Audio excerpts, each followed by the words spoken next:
Kuha sa CCTV ang pagtangay sa 4 na taong gulang na bata sa Cebu City. Yan at iba pa sa spot report ni Emil Sumangil.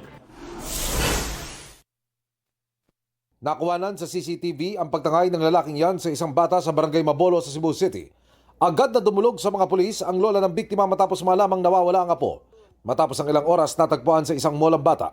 Ayon sa mga pulis, posibleng iniwan ng suspect ang bata matapos mag-viral ang kanyang ginawa sa social media. Patuloy pang inaalam ang pagkakakilanlan ng suspect. Target ng BNP CIDG ang lalaking iyan na tauhan ng Bureau of Fire Protection. Nakasuot pa siya ng uniforme habang nakikipagtransaksyon sa asset ng mga pulis sa isang mall sa Muntinlupa. Maya-maya, inaresto na si Fire Officer 1 Ramses Paul Benipayo na nakatalaga sa Muntinlupa Fire Station.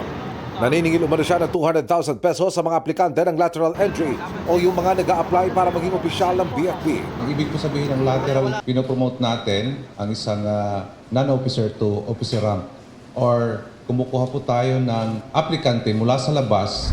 Inaalam na ng BFP kung may mga aplikanteng nakalusot dahil sa mala-under the table na racket ng suspect. Iningkwesta si Benipayo sa kasong paglabag sa Anti-Graft and Corrupt Practices Act at estafa.